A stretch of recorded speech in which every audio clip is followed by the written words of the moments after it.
Oggi i comuni devono già far fronte al caro energia e al rischio di dover tagliare servizi essenziali. Non possiamo farci carico anche dell'emergenza profughi. A dirlo in veste di presidente di Anci Veneto il sindaco di Treviso Mario Conte, di fronte all'arrivo in regione di una cinquantina di nuovi migranti, 9 dei quali originari del Pakistan, accolti proprio all'ex caserma Serena ai confini tra Treviso e Casier.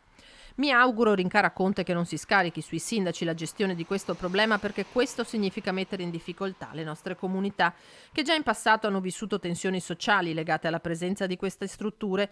I profughi, conclude il presidente Anci, sono persone e vanno trattati con dignità e rispetto. La situazione di emergenza però va gestita e non scaricata sui sindaci, talvolta senza coinvolgerli, ma calando le decisioni dall'alto. Non deve essere una cosa, credo, che continui a ripetersi senza sapere una volta per tutte cosa si deve fare, perché non può essere effettivamente che ci si arrivi continuamente ad avere questi picchi di sbarchi e sprovvisti di non sapere cosa fare. A Casier, tuttavia, malgrado i grandi numeri, la situazione è tranquilla, dice il sindaco. La convivenza tra il paese e i richiedenti asilo è pacifica e i disordini che si erano verificati durante la pandemia sono alle spalle. Non vorrei neanche più tornarci e parlarci di quel periodo che avevamo trascorso. Adesso credo che sia gestita abbastanza bene. Certo che però non si può mai abbassare la guardia in niente e per niente.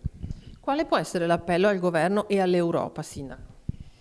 Ma io credo che l'appello sia quello che lo stiamo dicendo da anni, quello di avere una politica che sia naturalmente cosciente che bisogna programmare la cosa, non lasciarla allo sbando.